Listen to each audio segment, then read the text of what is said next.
Hi, I am Anna and welcome to the Flex podcast. So we're talking about hitting your nutrition goals when you really don't care for cooking, which is basically me.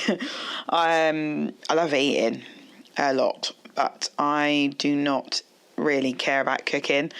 Live on my own most of the week. Maybe I'll cook a meal for like a friend or my boyfriend or something like once a week, but most of the time I'm cooking for myself. So I know for a lot of people that can feel like, oh well, I can't be bothered, it's only for me, or it's too much effort or whatever. And that's kind of something that we want to try to get rid of.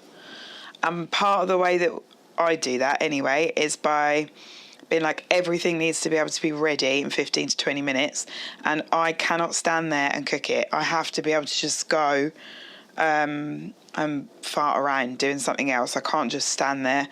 If someone's coming over, I care more and I pay a lot more attention, but I just find it really difficult to stand there myself in the kitchen with nothing else to do and just occasionally stir a pot. It's just not something that I enjoy, and also I genuinely just forget about it.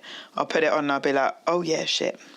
So there are ways to make life a lot easier for you when you're either living on your own so you can't be asked to cook loads, or when you just don't like cooking or you don't have a lot of time. So one of the first things that I try to do, or I pretty much always do, is to pick my source of protein first. So whether that's going to be salmon or prawns or white fish.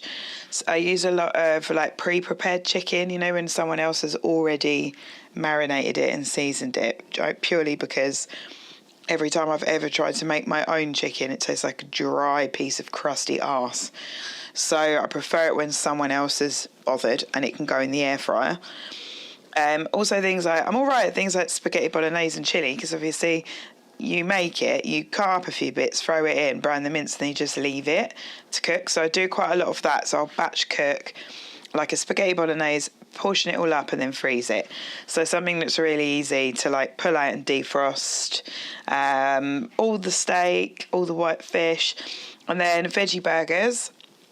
I eat quite a lot of veggie burgers, but I usually pair them with a carbohydrate that has a higher source of protein, so something like beans or lentils, so that it brings it up a little bit more, because a lot of veggie burgers only have somewhere between like 13 to 18 grams of protein per portion, and I like to try to hit 25 plus in my source of protein. So then I'll add these lentils and beans, which push it up quite a lot. And then obviously there are bits of protein in like your veggies and all that stuff anyway. So that first thing is to kind of be like, this is the source of protein that I want to have. Obviously, you should be in a couple of portions of oily fish a week, which is why I eat salmon. And then the second thing we're thinking about is that we need to have a decent amount of vegetables and fruit in our day. So what I usually do is I'll have one meal that has 3 or 4 portions of green veg with, or, 3 portions of green veg. So that might be like spinach or kale, green beans, broccoli, asparagus, whatever it is that's a green veg. And then I have one that's like either Mediterranean veg, so like courgettes, aubergine, peppers, tomatoes, mushrooms sort of thing, or like a salad with lots of different stuff in. So not just like iceberg lettuce or something. It'll have loads of bits in so that it's got different stuff happening on. Things like pomegranate seeds that are quite exciting for the eye. And then I have a portion of fruit on my breakfast, which is usually berries because I like them. And then maybe like a snack, very occasionally I have like watermelon mango, like an easy snack. So then you're getting, obviously having decent sources of carbohydrate where you can with your meals. So then you're going to be hitting your fibre intakes. These are the two things that we're probably going to think about more, is our protein and our fibre intake. Fibre, obviously, really good for all of your internal stuff and your digestion.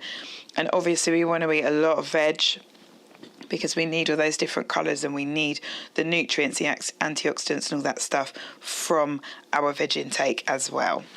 So stir fries are great for me because they are quick, and generally I only have to flick it about a couple of times. I don't really have to think about it. So stir fries are great. And things that I can cook in the air fryer. So chicken, salmon, all of that stuff that can just go in whilst I've also got a pan on with all my vegetables happening in or whatever. Now that means that I eat a lot of things like rice, veg and salmon, rice, veg and steak, stuff like that that's really easy to cook. I eat a lot of lentil pasta and brown rice pasta, because again, really quick with this stuff.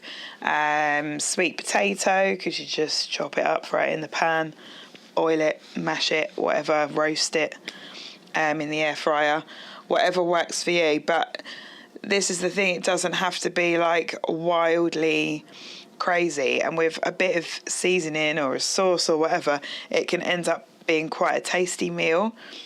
I used to grate like just a ton of cheese and everything, but I have recently started to think that probably better to balance my diet a bit better. I say recently, in the last few years.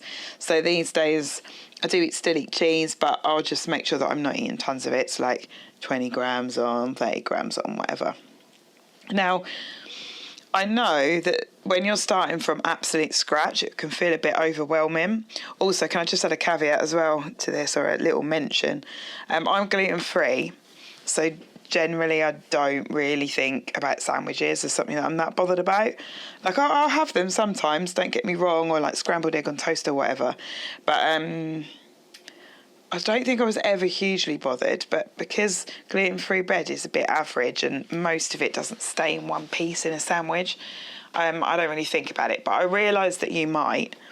So there's also, you know, you can really beef up a sandwich, so to speak, with your protein content in there and stuff like that.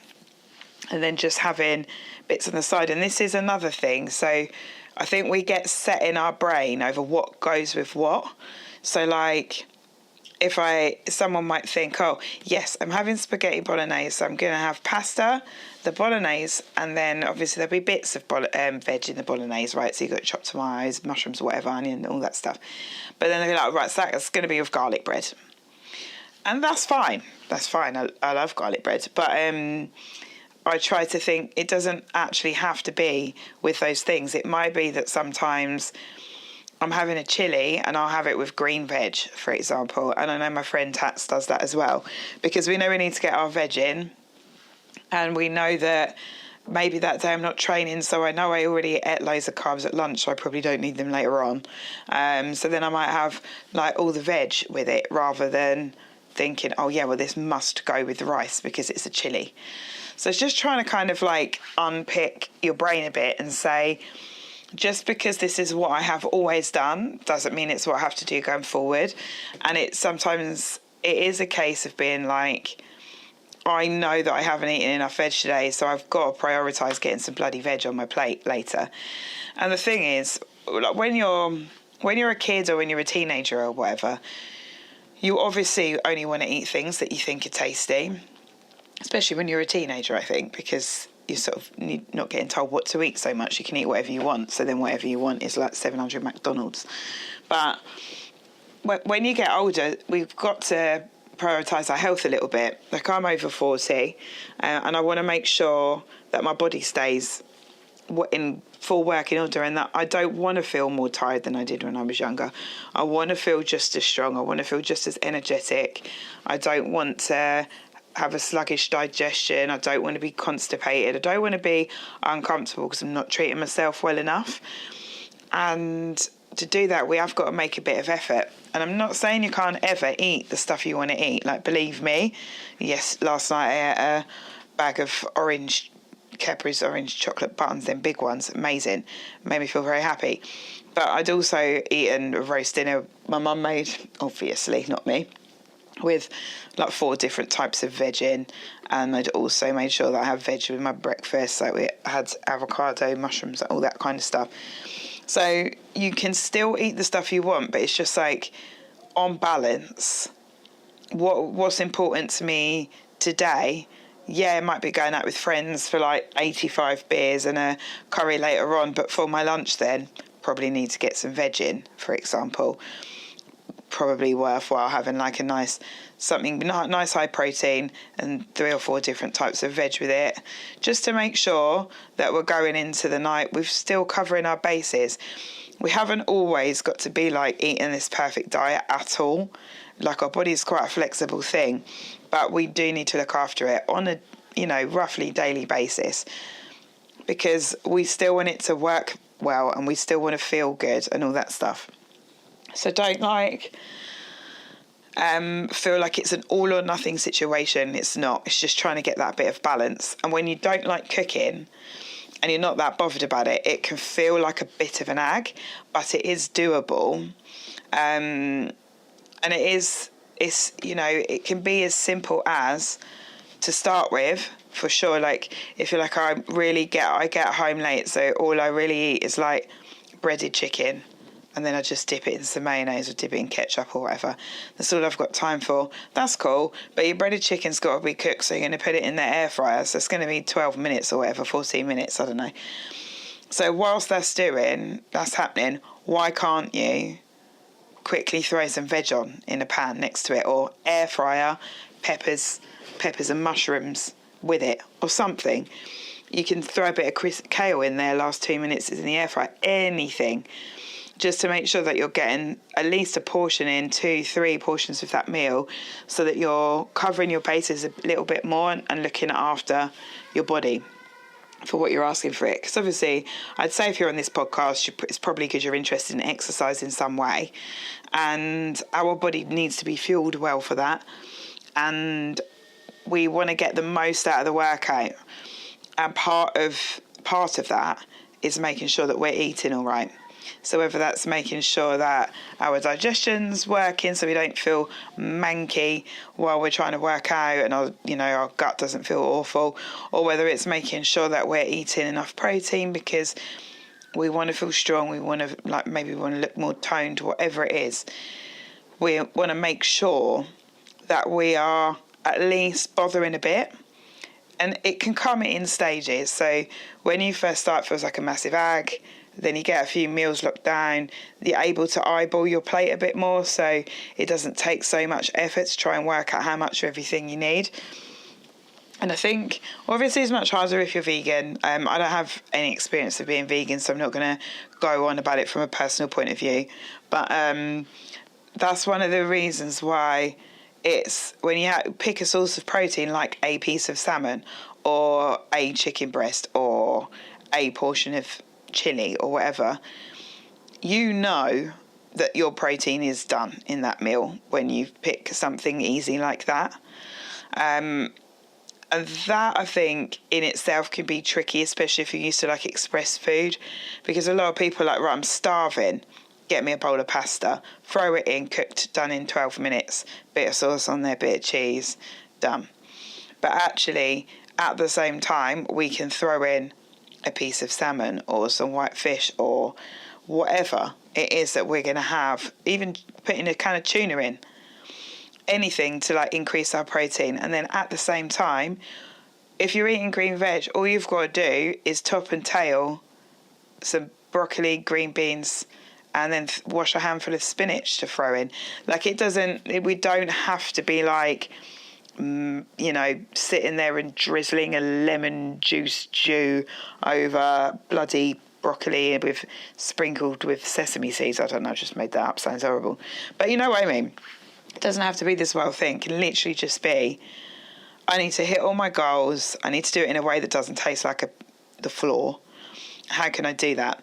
And I'd say that this is a decent shape. I'm going to stop waffling on as I do. I'm just checking that I've said everything I wanted to say. But honestly, you don't have to be a chef. And if you are, good for you. I am jealous that you are. I'm jealous that you love it. I'm jealous that you want to take the time to do it. I would love to be like that. I just start and then I just don't care, and then I burn it. So I would rather do things that are going to help me hit my goals that still taste good. And we don't have to avoid everything that has taste. Yes, I'm sure it's much better for you if you whip up your homemade stir-fry sauce, or you blending up a homemade pasta sauce, but not all of us can be asked. So I tend to do things like buy like no added sugar pasta sauce, or, you know, something that is it's got flavour and someone else has bothered to cut stuff up to go in it and, you know, season it and all that jazz. But maybe it doesn't have to be like one or the other. I can still have a decent meal that covers my protein, my fibre, gets me loads of veggies in. And if I use a sauce from a packet, does that mean that my whole meal is written off? No. I realise that your lovely homemade one would probably be way better and really flavoursome, but I probably can't be asked to go that far. That doesn't make my meal a write-off. And that's like kind of what I want to get across to you as well. Like, don't think you've got to be slaving away for 40 minutes to a meal that you're going to eat in 10 minutes if you don't want to. If you do want to, that's great. But we can still hit our goals and we can still fuel ourselves well by just adapting what it is that we're prepared to cook and thinking outside the box a little bit. Anyway, that was a bit of waffle. I am going to crack back on with some admin now. Very exciting for me. So I hope you have a wonderful day and I hope this was useful. I'll chat to you soon.